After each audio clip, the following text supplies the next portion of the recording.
Hello everyone. पिछली कक्षा में हमने इंग्लिश के पार्ट ऑफ स्पीच देखे थे, जिसमें एक पार्ट ऑफ स्पीच नाउन संज्ञा होता है। नाउन क्या होता है, इसको हम थोड़ा सा विस्तार के अंदर थोड़ा एग्जाम्पल के थ्रू हम देखेंगे कि नाउन कहाँ पे काम में आता है और किस जगह पे प्रयोग में लिया जाता है। The name of a person, animal, place is known as noun. The name of person कोई व्यक्ति, एनिमल कोई जानवर हो गया, कोई प्लेस कोई स्थान हो गया, कोई थिंग कोई वस्तु हो गई, कोई भाव हो गया, कोई इमोशन हो गया, ये सब संज्ञा कहलाते हैं। संज्ञा को हम दो तरीके से पहचान सकते हैं।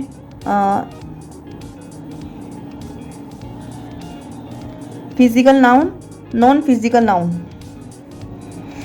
जिन्हें हम छू सकते हैं और जिन्हें हम छू नहीं सकते हैं।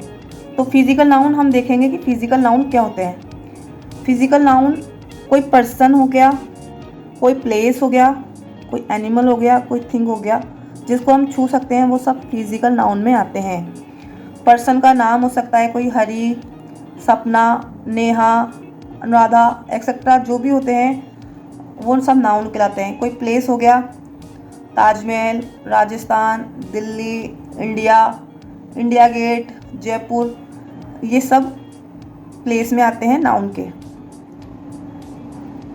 एनिमल, लॉयन, एलिफेंट, टाइगर, ये सब नाउन कहलाते हैं। कोई थिंग,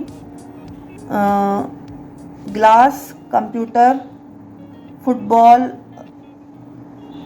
एक्सेट्रा, टीवी, ये सब फिजिकल नाउन में आते हैं, जिनको हम छू सकते हैं। अब नॉन फिजिकल नाउन में हम देखेंगे कि नॉन फिजिकल नाउन जिन्हें हम छू नहीं सकते हैं।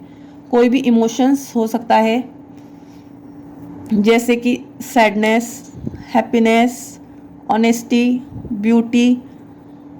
सैडनेस दुख, हैप्पीनेस खुशी, ऑनेस्टी ईमानदारी एक्सेट्रा, ये सब जिसको हम छू नहीं सकते हैं, ये सब नॉन फिजिकल नाउन में आते हैं। कोई दयालु भाव हो गया, काइंडनेस हो गई, कोई एबिलिटी हो गई, ये सब हम नॉन फिजिकल नाउन में हम देखते हैं। सो नाउन को हम किस तरीके से इंग्लिश के अंदर यूज़ में लेते हैं, वो हम देखेंगे कि नाउन कहाँ कहाँ प्रयोग में आते हैं।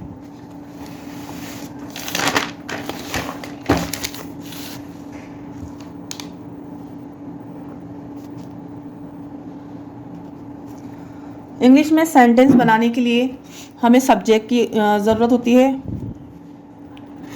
ऑब्जेक्ट की ज़रूरत होती है और एक वर्ब की ज़रूरत होती है। तो सब्जेक्ट और ऑब्जेक्ट के स्थान पे हम नाउन को काम में ले सकते हैं। सब्जेक्ट यानी कर्ता, ऑब्जेक्ट यानी कर्म।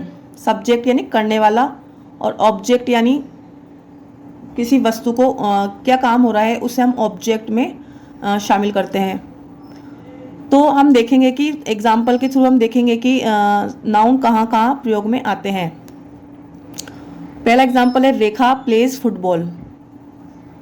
रेखा किसी व्यक्ति का नाम हो गया, तो ये भी नाउन कहलाएगा। प्लेस वर्ब होती है और फुटबॉल यानी कोई वस्तु हो गई। तो वस्तु हमें काय में लेनी है, नाउन में लेनी है, संज्ञा में लेनी है, तो ये क्या हो गए, नाउन हो गया। Neha reads a book. फिर किसी व्यक्ति का नाम नेहा है, तो वो नाउन में आएगा। और बुक कोई वस्तु हो गई, तो वो भी नाउन में आती है। इसी तरीके से हम थर्ड एग्जाम्पल देखते हैं कि रोज इज़ ए ब्यूटीफुल फ्लावर। रोज़ क्या हो गया, कोई वस्तु हो गई, कोई थिंग में आ गई, तो रोज़ एक फ्लावर का नाम है, तो ये नाउन हो गया। फ्लावर खुद एक नाउन है, तो ये भी नाउन हो गया। तो नाउन को हम सब्जेक्ट में भी काम में ले सकते हैं और ऑब्जेक्ट में भी काम में ले सकते हैं। तो नाउन संज्ञा एक पार्ट ऑफ स्पीच में एक इम्पॉर्टेंट रोल अदा करता है। Thank you.